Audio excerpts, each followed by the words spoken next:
Hey guys, thanks for watching. Thanks for listening. This is your host Thomas Tyree from On the Hot Podcast. Today, I have some bonus content for you guys. The bonus content we'll be covering today will be in the sport of football inside the NFL world. And today, I'll be sharing my thoughts on Matt Eberflus being fired as the former head coach of the Chicago Bears. So, a few hours ago, the world found out that former head coach of the Chicago Bears, Matt Eberflus, has been fired. He's been relieved of his duties after being the Chicago Bears head coach for the last 2 seasons in the National Football League. So I'll be sharing my thoughts on the news that broke out today. Now, this shouldn't be a shock to anybody. If you watched the game yesterday between the Chicago Bears and the Detroit Lions, I don't care if you don't watch football, I don't care if you're an NFL casual, if you watched the final sequences of that game yesterday, you already knew that Matt Eberflus should have been fired after that game. He shouldn't even made it back to the locker room. Hell, he shouldn't even been allowed on the flight back to Chicago with the rest of the damn team after that disgraceful final sequences that we seen in that game yesterday on Thanksgiving. And being a part of football all my life, playing at the Pop Warner level, being a former high school football player, watching college and the NFL all my life, I've never seen at any level seen a head coach have more poor clock management skills than what we see from Matt Eberflus yesterday. I mean, the Bears trailed by 3 points, had the ball at the Detroit Lions 25-yard line. There's one timeout and there was 46 seconds left in that ball game. Not only do you not take a timeout after Caleb Williams was sacked, you let the clock run down all the way down to the final seconds of the ball game to finally let Caleb Williams have one more play to throw the ball when you could have just called a timeout. You could have helped. You should have got your team together to possibly run one more offensive play and then kick the field goal to go into overtime, and then you take the game from there. They lost the game in overtime. I don't think he would have been fired. But the way how the game ended, the way how you had a legitimate chance to go into overtime to play a red-hot Detroit Lions team, beat them on the road, pick up a big NFC North rivalry victory, you failed to do that. So anybody knows that Matt Eberflus is not the guy. He was never the guy for the Chicago Bears, and he should have been fired a long time ago when they were 4-2 at a time, and they kept going down on a downward spiral, going on a 6-game losing streak. They are now 4-8 after starting the season 4-2 in the first 6 weeks of the National Football League. So I'm not surprised by this. I don't think he was ever fit to be the guy in Chicago as their head coach. I'm surprised they even brought him back for this NFL season. I thought when they cut ties with Justin Fields, I thought it was only a matter of time before they cut ties with Matt Eberflus, but they gave him another chance.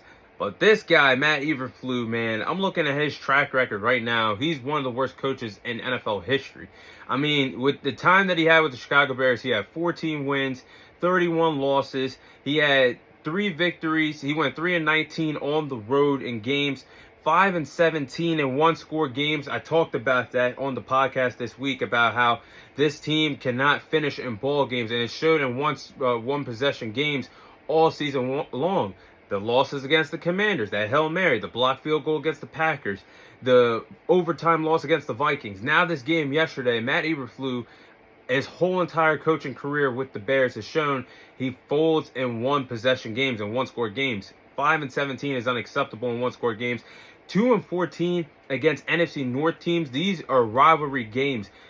Fan bases, no matter how bad the season is going, look at my poster as a Dallas Cowboys fan, for example. I don't care how bad the season is going.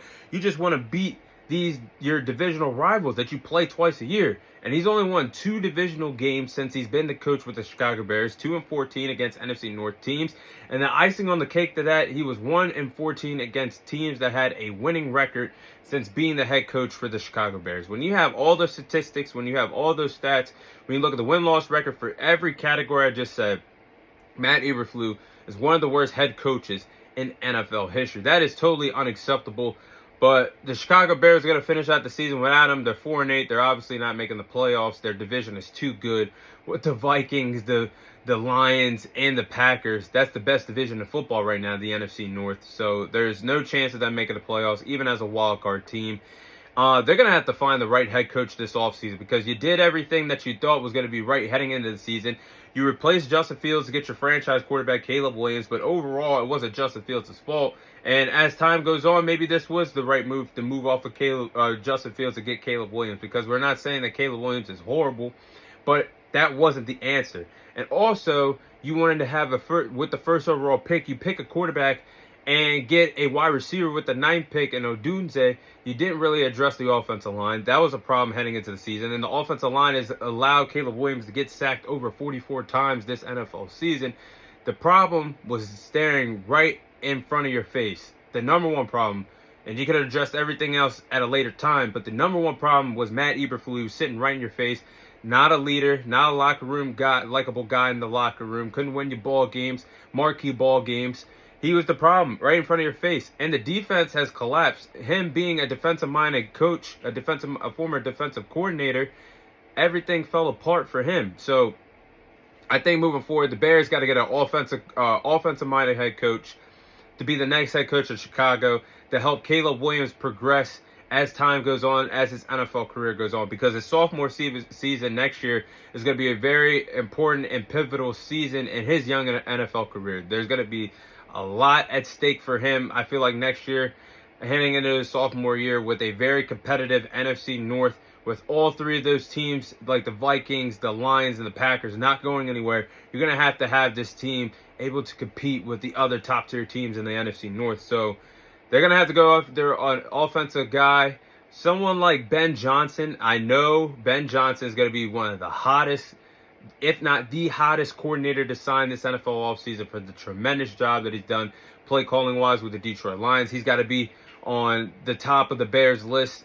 A good pairing with him and Caleb Williams. I think they also got to go after Cliff Kingsbury, offensive coordinator for the Washington Commanders. We know the history that he had. Wasn't really the best head coach with the Cardinals when he got his first stint, his first crack at being a head coach. But he's got to be a considerable option with the job that he's done with this Commanders team. They're averaging over 24 points per game offensively. And yes, he does have history with Caleb Williams. He was a part of that. Of that USC coaching staff while Caleb Williams was there. So with Lincoln Riley, of course, being the head coach for USC. So I got to think that these two options got to be the front runners to be the next Chicago Bears head coach, because Caleb Williams and this team, I think they're in dire need of having an offensive-minded head coach rather than having a defensive-minded coach next year. And that's not taking anything away from defensive coordinators. Right now, I just feel like Caleb Williams is going to have to lean on somebody that's a good offensive play caller. They even fired their offensive coordinator a few weeks ago, so he's got to have something to lean on offensively. And this is a offensive league in the National Football League nowadays. But as I digress on that, I just think they need an offensive guy. But those are my thoughts on Matt Eberflus being fired. That is all the time I have for you guys today. Thank you guys for watching. Thank you guys for listening. This is your host, Thomas Tyree, signing off. And I'll see you guys on next week's episode.